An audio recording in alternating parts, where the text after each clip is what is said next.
मनुष्य का मन बहुत ही चंचल होता है और इसलिए मन में कई तरह के विचार उत्पन्न होते हैं। क्षण भर में ही व्यक्ति का मन कई चीजों को सोचने लगता है।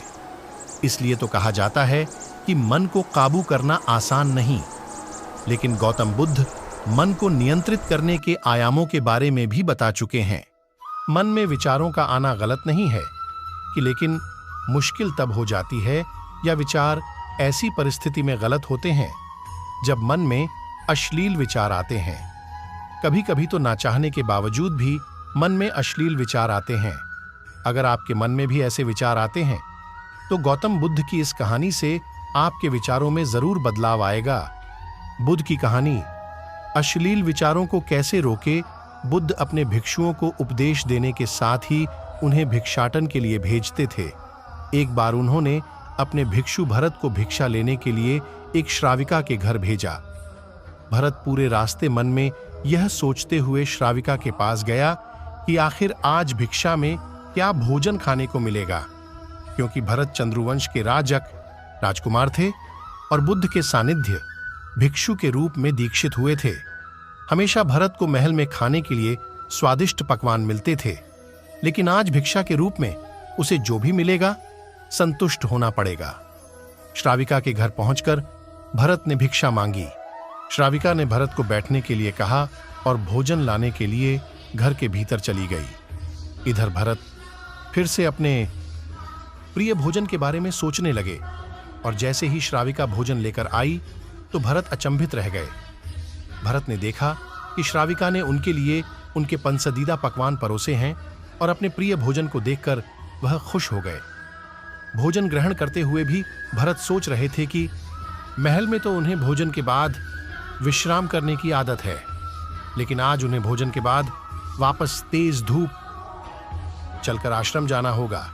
लेकिन भोजन के बाद श्राविका ने भरत को कुछ समय के लिए विश्राम करने का आग्रह किया। भरत फिर से खुश हुए कि आखिर आज उनके मन की सारी इच्छाएं कैसी पूरी हो रही हैं। इसके बाद भरत कुछ देर विश्राम करने लगे, लेकिन विश्राम करते हुए भी लेटे लेटे वह सोचने लगे कि आज तो मुझे भोजन के बाद विश्राम करने को मिल गया, लेकिन ऐसा रोज रोज नहीं होगा। जब भरत विश्राम के बाद उठे तो श्राविका ने कहा कि आप जब तक चाहे यहां ठहर सकते हैं। भरत अब समझ गए कि यह कोई संयोग नहीं हो सकता। उन्होंने श्राविका से कहा कि मापू मुनि, मुझे क्षमा कीजिए, क्या आप मेरा मन पढ़ सकती हैं? श्राविका ने हां में उत्तर दिया और कहा कि हां, मैं मन पढ़ सकती हूं।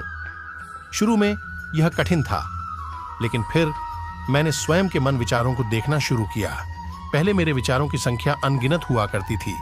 इसके बाद मैंने विचारों पर ध्यान केंद्रित किया, बिना पक्ष विपक्ष के अपने विचारों को देखने लगी। इस तरह से धीरे धीरे मेरे मन में विचारों की संख्या कम होती गई और सारे व्यर्थ विचार दूर हो गए। इसके बाद से ही मैं दूसरों के मन में चल रहे विचार को आढ़ लेती हूँ। हालांकि श्राविका की बात सुनकर भरत घबरा गए। इसके बाद भरत ने श्राविका से आज्ञा ली और आश्रम के लिए निकल पड़े। रास्ते में भी भरत फिर से मन में आए विचारों का स्मरण करने लगे कि श्राविका के बारे में उसके मन में अश्लील विचार भी आए थे। श्राविका ने उसे भी जान लिया होगा, वह मेरे बारे में क्या सोचती होगी। भरत खुद को लज्जित महसूस कर रहे थे। भरत ने आश्रम पहुंचकर गौतम बुद्ध से कहा कि अब मैं कभी भिक्षाटन के लिए नहीं जाऊंगा। बुद्ध ने भरत को पास बुलाया और कहा कि क्या हुआ है, तुम मुझे सारी व्यथा बताओ। भरत ने सारी बातें बुद्ध को बताई। इसके बाद बुद्ध ने कहा कि अगले एक हफ्ते तक तुम भिक्षाटन के लिए उसी श्राविका के घर पर जाओगे, लेकिन तुम्हें इस बात का ध्यान रखना होगा कि कल भिक्षाटन के लिए जाते हुए तुम अपने चित्त को पूरे होश में रखना।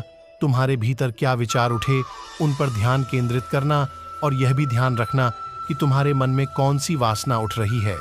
तुम कल इन सभी चीजों को ध्यान में रखकर जाना और इसके बाद मुझे वापस आकर बताना।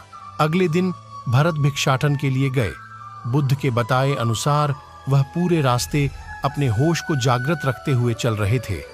जब श्राविका का घर आया तो भरत ने भिक्षा मांगी। उसके भीतर कोई वासना नहीं थी और ना ही कोई विचार उत्पन्न हो रहे थे, क्योंकि उसने अपने मन को पूरी तरह जागृत रखा था। भरत ने भिक्षा ली और आश्रम चला गया।